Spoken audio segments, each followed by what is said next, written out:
J'ai été sélectionné au concours du Talent Gourmand qui s'est déroulé en février chez Georges Blanc à Vona, dans le grand restaurant. J'ai créé un plat que j'ai revisité, c'est le filet de carpe braisé au vin rouge avec son crouton de pain frit frotté à l'ail. Donc je l'ai entièrement revisité en déclinaison avec 4 versions de carpes différentes et en mariant des légumes du jardin pour remettre en valeur les légumes qu'on trouve dans les jardins comme la carotte, le céleri, le poireau, la pomme de terre. C'est un poisson qu'on peut travailler entier, en bougeonnette, mixé. Il y a la spécificité de se marier avec beaucoup de sauce et beaucoup de saveurs. Parce que c'est un poisson qui demande à être un petit peu relevé. Et donc on peut se permettre tout un tas de fantaisies avec. Pascal Gonin est le chef cuisinier du restaurant L'Écu de France à Villars-les-Dombes.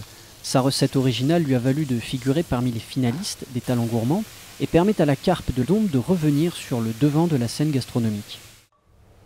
Et là, nous avons notre pavé de carpe braisé au vin rouge recouvert d'écailles de pommes de terre avec sa réduction gammée.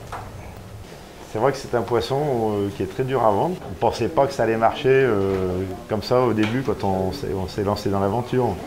Poisson d'eau douce souvent boudé par le public, la carpe redore peu à peu son image grâce à la mobilisation de toute la filière, regroupée depuis 2001 au sein de l'APED, l'association de promotion du poisson de Dombes, avec une idée simple devenue slogan, le poisson de l'étang à l'assiette. Le poisson, c'est le pisciculteur qui le pêche et qui est ensuite collecté et transformé localement. Donc en Dombes, on a 3 ateliers qui transforment du poisson de Dombes. Et puis ensuite, il est vendu directement dans les grandes et moyennes surfaces de la région ou dans les points de vente fermiers. En effet, donc on est vraiment sur un produit qui est créé ici et vendu ensuite sur place. Aujourd'hui, on a une place si on arrive à proposer un produit adapté aux consommateurs. Après, oui, la carpe a un déficit d'image. Il n'y a pas que la carpe de Dombes qui a un déficit d'image, c'est la carpe en général. Beaucoup d'a priori sur le goût de vase, beaucoup d'a priori aussi sur les arêtes. En Dombes, on a mis en place un cahier des charges poisson de Dombes. Donc c'est le petit logo qu'on retrouve auprès de certains étangs et sur les produits.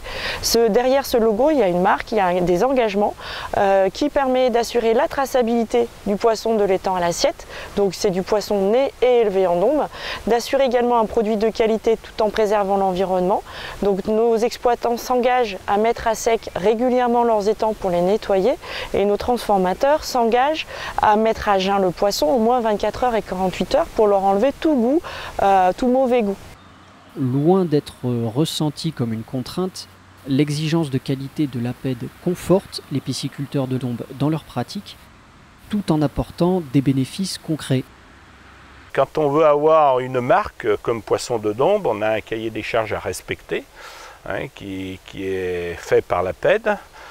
Et bien sûr, si vous ne le respectez pas, vous ne pouvez pas avoir d'abord l'appellation et en plus le prix de la carpe qui est de 10 centimes supplémentaires quand vous avez l'appellation Poisson de Dombes. Prochain chantier pour la filière du poisson de Dombes, mieux faire connaître le produit auprès des professionnels, notamment la restauration collective, ou encore la valorisation des déchets de transformation en cuir de poisson. Le grand public, lui, a rendez-vous le 3e samedi d'octobre pour une journée de découverte avec pêche et dégustation.